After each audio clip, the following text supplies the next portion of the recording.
बाहर गाय की छन्नी है, वहाँ पे लेटी रहती थी मैडम रात को। लगाते थे, किट पहनते थे, तब हमने हॉस्पिटल में नौकरी करे। अब इन लोगों को जरूरत नहीं, अब हमें हटाया जा रहा है।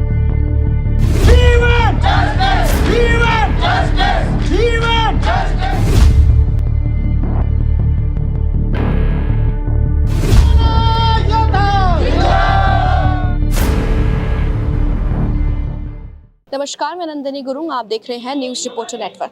देहरादून के दून अस्पताल में धरना प्रदर्शन पर प्रतिबंध लगा दिया गया है। प्रशासन के द्वारा भी धरना प्रदर्शन के संबंधित एक बोर्ड भी लगा दिया गया है। अब ऐसे में नौकरी से निकाले गए कर्मचारी अब किसी भी प्रकार का कोई भी धरना प्रदर्शन दून अस्पताल के बाहर नहीं कर सकते। अब वही जो कर्मचारी है आज सचिवालय कूच कर रहे हैं, तो सीधा इनसे ही बातचीत करते कि आखिर पूरा मामला क्या है। तो आइए मेरे साथ चलते हैं।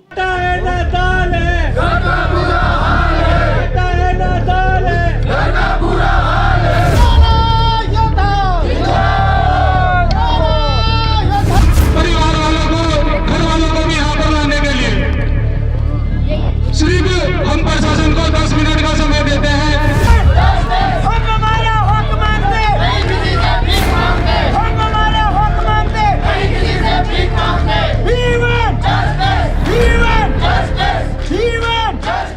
तो हमारे साथ अभी इस वक्त बुजुर्ग महिला जो मौजूद है, उनका नाम, आपका नाम बताइए। रामी देवी। रामी देवी मौजूद है। उनका उम्र जो है 40 साल से ज़्यादा बताया जा रहा है और ये उत्तरकाशी के रहने वाली। उनसे ही सीधा बातचीत करते हैं कि आखिर क्या ऐसी परेशानी हो गई कि इतने बारिश में भी वो आज धरने में आ बैठी है। आपका नाम बताइए और क्या ऐसी मजबूरी हो गई है कि आप धरने में आए हो? जी, धरने में इसलिए आए कि पहले तो इन लोगों ने हमें लगाया। उस टाइम हमारे बच्चों के साथ किसी ने खेला नहीं। साग सब्जी हम धुल के जाते थे अंदर, और हम 2-2 ग्लव्स पहनते थे, 2-2 मास्क लगाते थे, किट पहनते थे, तब हमने हॉस्पिटल में नौकरी करे। अब इन लोगों को जरूरत नहीं, अब हमें हटाया जा रहा है। हम हमारे छोटे छोटे बाल बच्चे हैं, किस तरीके से पालेंगे, कैसे करेंगे हम? आपको हटाने से पहले कुछ नोटिस आया था कि आपको इतने तारीख को निष्कासित कर देंगे, आपको हटा देंगे? ऐसा कुछ नहीं आया। ऐसा कुछ नहीं, तो अचानक से ही है? हाँ, बस उन्होंने मना करा, बस ऐसे बोले कि तुम्हारे बॉन्ड खत्म हो गए, अब तुम घर बैठो। अच्छा, जब आप नौकरी में लगे थे, नौकरी में लगने के बाद आपको बताया गया था कि आपके इतने साल तक ही टेंडर है? हाँ, जब ऐसे बोला कि हाँ बस, पर हमने 3 साल तक करा। बताइए, आप बताइए मैम। जी, मेरा नाम पूनम सेमवाल है, मैं डिस्ट्रिक्ट उत्तरकाशी हॉस्पिटल से। और हमें पहले 2020 में हम महामारी में हमने काम किया है उत्तरकाशी में, और उसके बाद हमारे लिए बोला कि अब तुम्हारा कॉन्ट्रैक्ट ख़त्म हो गया। फिर हमारे बोला कि 6 महीने का फिर और बढ़ाया, 6 महीने के अंदर तुम्हें समायोजित कर देंगे। धन्यवाद। समायोजित कर देंगे बोला था, फिर क्या लगता है आपको, कर दिया आपको समायोजित? अभी हम बैठे रहे यहाँ, तो कुछ उम्मीद जग रही है? आप इतने लोग धरना प्रदर्शन कर रहे हो, कुछ उम्मीद जग रही है? उम्मीद तो है हमारी कि होगा हमारा, क्योंकि हमने 3 साल किए हैं। हमारे बच्चे जिसके बच्चों के साथ खेलते थे, वो बच्चे हमारे बच्चों के लिए बोलते थे उस महामारी में हमारे साथ मत खेलो। दूध लाते थे कहीं से, उस बोतल के लिए बोलते थे हमारे घर में मत भेजो बोतल, उस पर कोरोना आएगा। जब हम कहीं कमरे पे जाते थे, दूध कमरे नहीं देते थे हमें कि हमारे घर में मत रहो, तुम तो हॉस्पिटल में काम करते। जब हमने इतनी सारी डेड बॉडी उठाई वहाँ से, तब हमारे लिए ऐसे बोलते थे, कोई भी हो कहीं भी हो, ऐसे बोलते थे कि हमारे घर मत आओ, तुम हॉस्पिटल में काम करते हो। आज सरकार का काम हो गया, हमें सीधा निकाल दिया। 6 महीने के लिए वो कर रखा था उन्होंने कि 6 महीने में तुम्हें समायोजित कर देंगे, कहाँ किया। मैं कोटद्वार से आ रखी हूँ और आज देखो कैसी स्थिति में हम ऐसे बैठ रखे हैं। 2 महीने का बच्चा छोड़ रखा मैंने घर में। बार बार मुझे रोना आ रहा है कि मेरा बच्चा दूध मांग रहा होगा। और सारे हम लोग इतने भाई हमारे बेरोजगार, यहाँ आज ऐसी स्थिति आ रखी कि हम यहाँ रोड पे बैठने के लिए मजबूर हो गए हैं। और प्रशासन देखो हमें रोक रहा है, ये इतने कर्मचारी आगे खड़े कर रखे कि जाओ मत। 2 मिनट की तो बात करनी थी हमने कि हमें समायोजित कर दो, उसमें कि हमें बार बार हटाया जा रहा है। हर महीने कभी लगाते हैं कभी हटाते हैं। अभी तक मैडम बच्चों की, एक बच्चा बड़ा है उसकी फ़ीस नहीं दी है, स्कूल से बोल रहे हैं कि एग्ज़ाम में नहीं बैठने दिया बच्चे को। तो क्या करें, आज अपने घर बार छोड़ के आज इस बारिश में भीगते भीगते मैडम बुखार भी आ गया, यहाँ बैठ रखे हैं। अब क्या करें मैडम, कोरोना काल में घर वालों ने, कोरोना काल में जान को जोखिम में डालते हुए हमने काम किया। घर में हमारे मोहल्ले में तक मुझे आने नहीं दिया कि ये कोरोना वाली है, ये हॉस्पिटल से आ रही, इसको बाहर निकालो। हैं तो कहाँ जाते मैडम, बाहर गाय की छन्नी है, वहाँ पे लेटी रहती थी मैडम रात को, क्या करें। और हमारे यहाँ तो इतनी लड़कियाँ ऐसी थी जिनको कमरों से भी बाहर रहना पड़ा, किराए में रहते हैं मैडम कोटद्वार में। बहुत ही बुरी परिस्थिति में आ रखे हैं मैडम। आज देखो रोड पे बैठ रखे हैं हम। जब आप लोग नौकरी में लगे थे तब उसके आपको कुछ नोटिस दिया था कि आपको इसके बाद आपकी पद खाली हो जाएगी, आपको निकाल दिया जाएगा?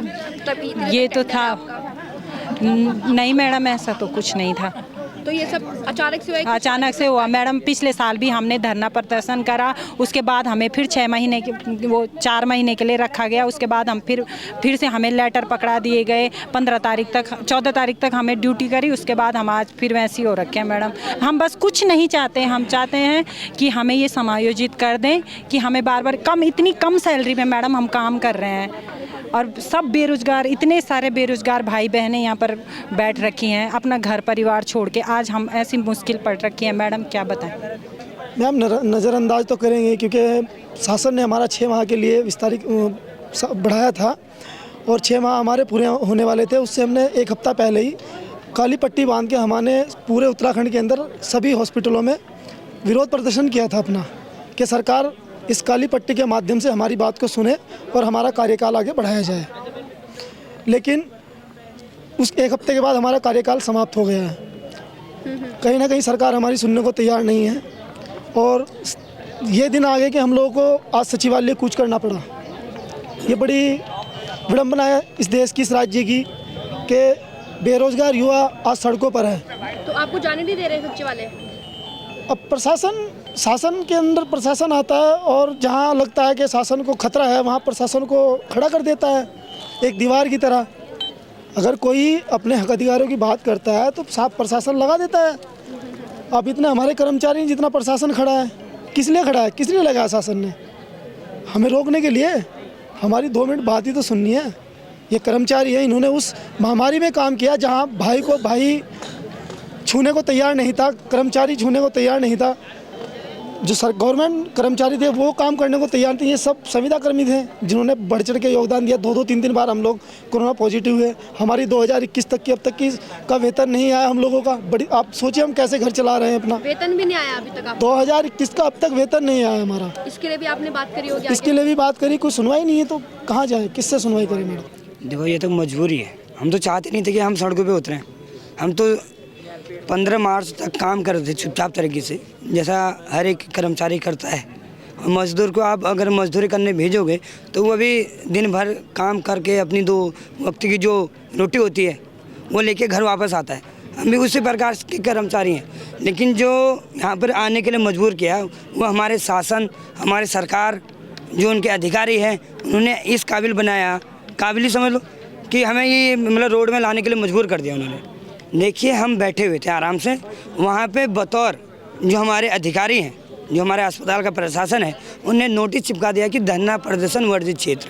क्या आज तक कभी इतिहास में ऐसा हुआ है कि आप वहाँ के पहले कर्मचारी बाहर निकालो, फिर उनके खिलाफ एक नोटिस लगा दो कि धरना प्रदर्शन नहीं करेंगे? और बरसते उसमें 2-4 धाराएँ लिख भी दी डराने धमकाने के लिए कि ये धाराएँ हैं, जो अगर पाया गया इस काम पे तो उसके खिलाफ मुकदमे होंगे।